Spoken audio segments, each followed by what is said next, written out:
அருட்பெரும் ஜோதி அருட்பெரும் ஜோதி தனி பெரும் கருணை அருட்பெரும் ஜோதி. எல்லா செயல் கூடும் என் ஆணை அம்பலத்தே, எல்லாம் வல்லான் தாளை ஏத்து. வாழ்க வையகம், வாழ்க வையகம், வாழ்க வளமுடன். குரு வாழ்க, குருவே துணை. அருட்பெரும் ஜோதி அகவல் உரை விளக்கம். இடை உறா படாத இயற்கை விளக்கமாய், தடை ஒன்றும் இல்லா தகவு உடை அதுவாய் என்று திரு அருள் பிரகாச வள்ளலார் ராமலிங்க சாமிகள் பாடி அருளச் செய்த திருவருப்பா அகவல் வரி பாடல். இதனுடைய உரை விளக்கம். குறுக்கீடு இல்லாத இயற்கையான விளக்கமாய், தடை என்பது ஒன்றுமே இல்லாத பெருமை உடையதாய் என்று பேராசிரியர் பாலசுப்ரமணியம் ஐயா அவர்கள் சொல்லக்கூடிய ஒரு அற்புதமான உரை விளக்கம்.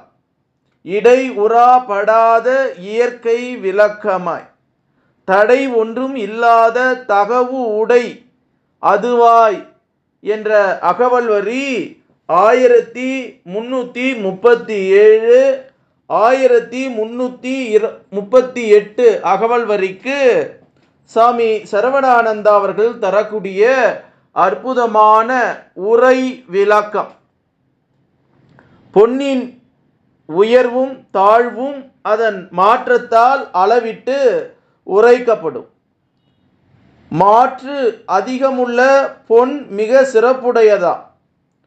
புறம்பட புறம்போட பொன் எடை குறையும். மாற்றம் உயரம். அழுக்கும் கலப்பும் நீங்கிய பொன்தான் சொக்க தங்கமாய் விளங்குவது.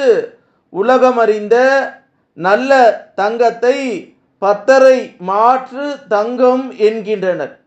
இந்த பத்தரை மாற்று என்ற கணக்கு தத்துவ பொருள் கொண்டதாகும்.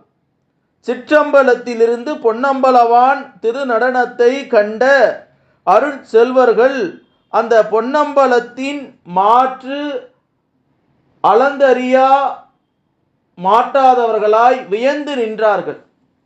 மாற்றம் அறியாத செழும் செம்பொன்னே என்றும் மாற்றே அறிந்ததில்லை என்று அருமறை யாகமங்கள் வழுத்தவனாக குறிக்கிறார்கள்.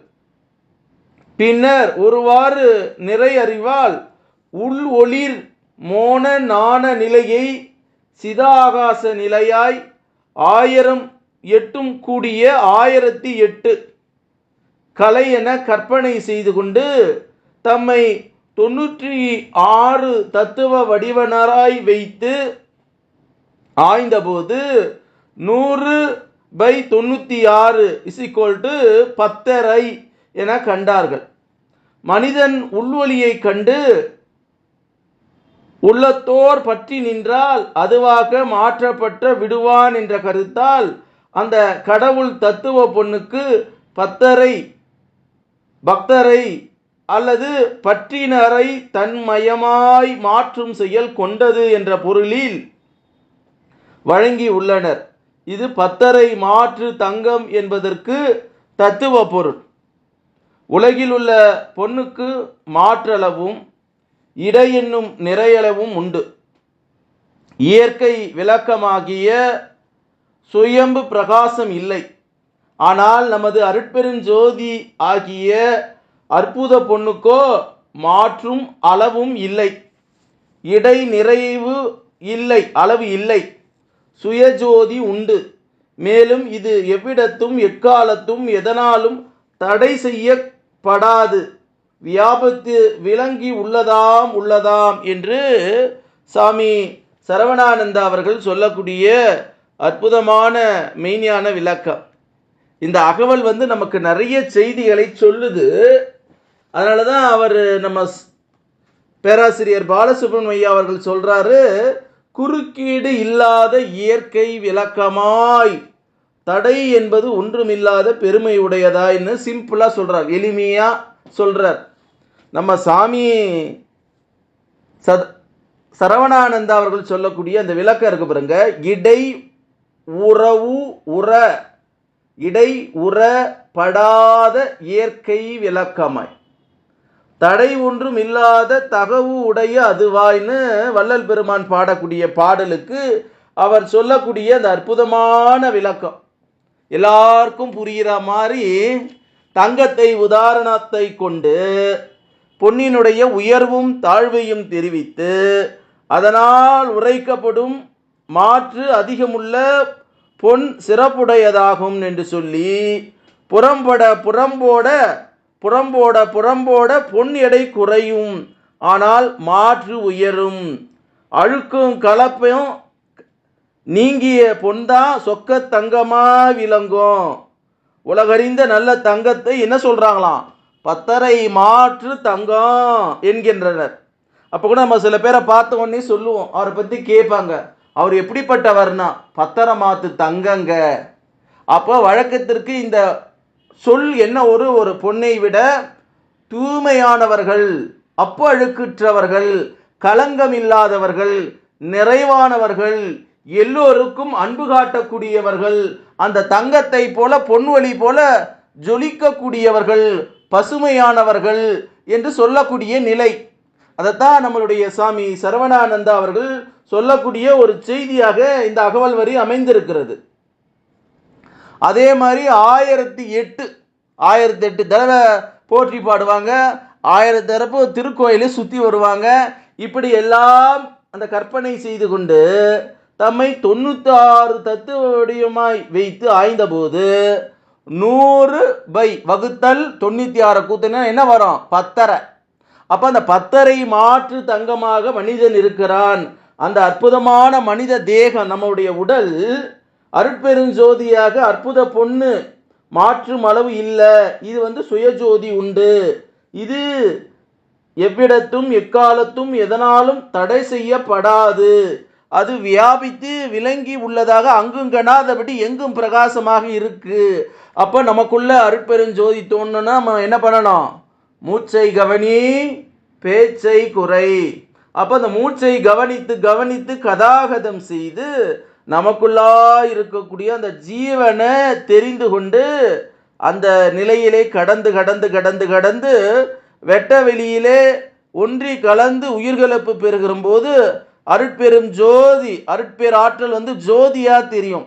அப்போ அந்த ஜோதி தெரிஞ்சா என்னமோ நம்ம மரணமில்லா பெருவாழ்வை அடைவோம். அதைத்தான் வள்ளல் பெருமான் அடைந்தார். தான் பெற்ற இன்பம் பெருக வையகம் என்று இதுக்காகத்தான் இந்த பாடல் வரியில நமக்கு சொல்றார். சாதாரணமா சொல்லல. ஒவ்வொருவருக்கும் மரணம் ஏற்படுவது நிச்சயம், யாராலையும் தடுக்க முடியாது. இறைவன் எழுதி வைத்துட்டான், இந்த மாதிரி துன்பத்தை நீ அனுபவிக்கணும்டா பாவி.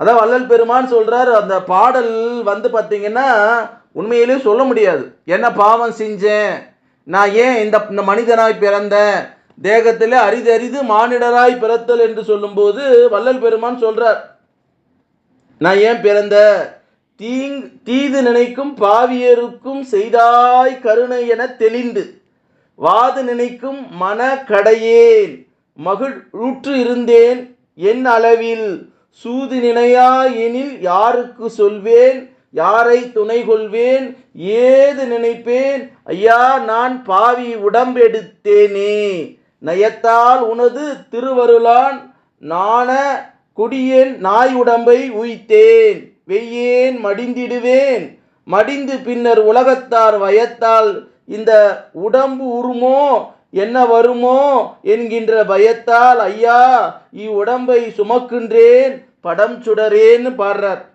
எந்த வகை செய் கருணை எந்தாய் நீதான் இறங்குவாயா, அந்த வகையை நான் அறிவேன், அறிவு யாரும் எனக்கில்லை, அறிவிப்பவர் பாரும் எனக்கில்லை, இந்த வகை இங்கே யான் இருந்தால் பின்னர் என்ன செய்வேன், வந்த வகை அற்றவர் உள்ளத்தே நடிக்கும் உண்மை பரம்பொருளேன்னு பாடுறார் வள்ளல் பெருமான் திருவருட்பாவில் 6ஆம் திருமறையில்.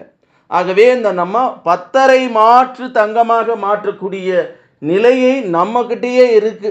வயது போயிடுது, இளமை போய் வயோதிகத்தில் 60 வயசுல போய் வற்றி போன உடம்போடு எல்லாம் வற்றி போய் புலன் மயக்கத்தால் நம்ம உயிர் வற்றி போய் ஒவ்வொரு உறுப்பையும் கெடுத்துக்கிட்டு சாகடிச்சுட்டு அப்ப தெரியாது. சோபமான அழுத்தும் போது, சிகரெட்டு பிடிக்கும் போது, முறையற்ற பால் கவர்ச்சி செய்யும் போது தெரியாது. சுகமா இருக்கும், சந்தோஷமா இருக்கும், ஏகபோகமா இருக்கும். அப்போ படுத்த படுக்கையா வந்து அடுத்தவர்கள் உதவிக்காக எதிர்பார்க்கிறோமே, அப்ப அந்த உடம்பு படக்கூடிய பாடு என்ன? ஐயோ எனக்கு இந்த நான் என்ன பாவம் பண்ணணும், எனக்கு இந்த மாதிரி கொடுத்துட்டானே இறைவன். அப்போ இறைவன் கேட்டு நம்ம முயற்சி இல்லை. வாழுகிற காலத்திலே மரணம், நம்மளுடைய மரணம் அமைதியான மரணமாக, யாருக்கும் துன்பம் கொடுக்காத மரணமாக அமைய வேண்டும் என்பதை வள்ளல் பெருமான் சொல்றார். அதெல்லாம் தெரிஞ்சுக்குங்க, இப்பயே தெரிஞ்சுக்குங்க. நீங்க 10 மாற்று தங்கமையா, பிறந்த மனிதன் ஒவ்வொருவரும் 10 மாற்று தங்கன்றத இந்த அகவல் வரியின் மூலமாக வள்ளல் பெருமான் நமக்கு சொல்லக்கூடிய ஒரு அற்புதமான செய்தி என்று சொல்லி, அருட்பெரும் ஜோதி அருட்பெரும் ஜோதி தனி பெரும் கருணை அருட்பெரும் ஜோதி எல்லாம் செயல் கூடும் என் ஆணை அம்பலத்து எல்லாம் வல்லான் தாளே ஏத்து. இன்று வருமோ நாளைக்கு வருமோ அல்லது மற்ற என்று வருமோ அறியேனே எம் கோவே, துன்று மலை வெம்மாயற்று வெளிக்குள் வெளி கடந்து சும்மா இருக்கும் சுகம் என்று பாடி அருளச் செய்த வள்ளல் பெருமான் திருவடியை வணங்கி எல்லா உயிர்களும் இன்புற்று வாழ்க, வள்ளல் மலரடி வாழ்க வாழ்க, கொல்லா நெறி குவலயமெல்லாம் ஓங்குக என்று பாடி அருளச் செய்த திரு அருள் பிரகாச வள்ளலார் ராமலிங்க சாமிகளின் திருவடி பாதம் தொட்டு வணங்கி, இந்த பூமியிலே வாழக்கூடிய சித்தர்கள், ஞானிகள், மகான்கள், ஜீவமுக்தருடைய திருவடியை தொட்டு வணங்கி, இறைநிலையோடு என் எண்ணத்தை ஒன்றி கலந்து உயிர்கலப்பு பெற்று உங்கள் அனைவரையும் மனதார நெஞ்சார வாழ்க வளமுடன், வாழ்க வளமுடன், வாழ்க வளமுடன் என்று வாழ்த்துகிறேன். நன்றி, வணக்கம். வாழ்க வளமுடன்.